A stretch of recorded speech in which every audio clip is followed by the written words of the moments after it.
Hi, Crista Cowan with Ancestry here, and I'm here with Nicka Smith. She is a prominent genealogist and an all-around wonderful woman.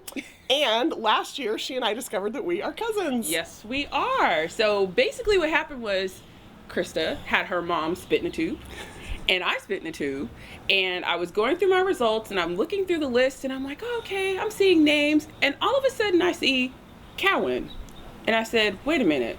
Hold on, let me look at this account a little bit further. And I said, oh my gosh, that's Crista from Ancestry. What? So I sent a message and I'm like, oh my gosh, we've got to talk about this. Ironically, it was the week before Jamboree. This very conference last year. And so I said, all right, we got to figure out where this connection is. So I went through, looked at the records and things that I found, was looking for repetition. That's what helps with using genealogy DNA tests, especially if you're looking for ancestors you don't have names for. You're looking for repetition and locations, names, the same people, because in that way it'll clue you in as to who the common ancestor is.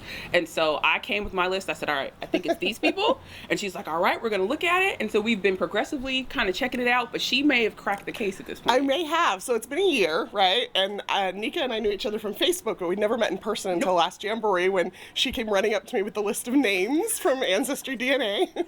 And that was just fun. And so I've looked at it periodically over the last year, but over the last year, I've also had one of my mom's sisters tested and two of my mom's first cousins tested. And Nicka did not come up as a match to my mom's two first cousins, who are both on her father's side of the family. So that means mom's side. So that means my mom's side of the family. Wow. Well, then, just this last year, AncestryDNA introduced new ancestor discoveries and took a peek at a few things on my account. And I have this uncle that keeps coming up as a new ancestor discovery. And I started looking, and it looks like some of Nicka's matches also match this new ancestor discovery. So we think we may have figured out if he's not the common ancestor and his wife, it's going to be her parents, probably. It's going to be her parents, which is so cool. And that's one of the reasons why the test of ancestry is so beneficial, is the fact you get those trees, you can look through matches, you can see, okay, these same folks are matching me, they're matching her, the trees, the information is similar. You can go through back and look at documents, because that legitimizes what the research says, and along with your spit, your DNA, and all that kind of stuff. And so the beautiful part about it is that we would have never probably met in person had we not spit in a tube, or had mom not spit in a tube. Or the other thing is, we might have come across paths, but we wouldn't know that we were related. Yeah. So. Well, and there's a lot of people even who figure out, oh, you know, they see their DNA results and they see that they're related to somebody, and clearly Nicka and I do not look alike, right? And so there are a lot of people who discount some of those matches, thinking, oh, there's no way we could possibly be related. But if somebody shows up on your match list, you're related. And I think it's really cool when you start to see the fact that, you know, people who look as differently as she and I do, clearly of different races, have this opportunity to find this common ancestor.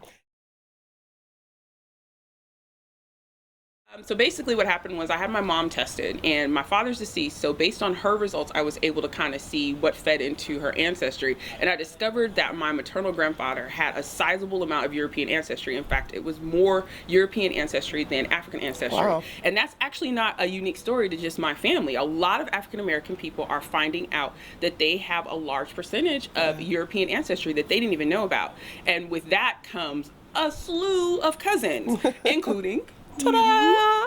And your mom. And so for me right now, my list is at about 10 to 12 couples that I'm descended from that are of European descent that I had no clue were my ancestors. And so it's just a journey. It's another piece of the story. You know, it's not, for my family, it's not necessarily starting and ending with slavery. It's starting and ending possibly with people on the Mayflower, maybe. We'll see. Or, you know, it's ending here. And ending with new cousins.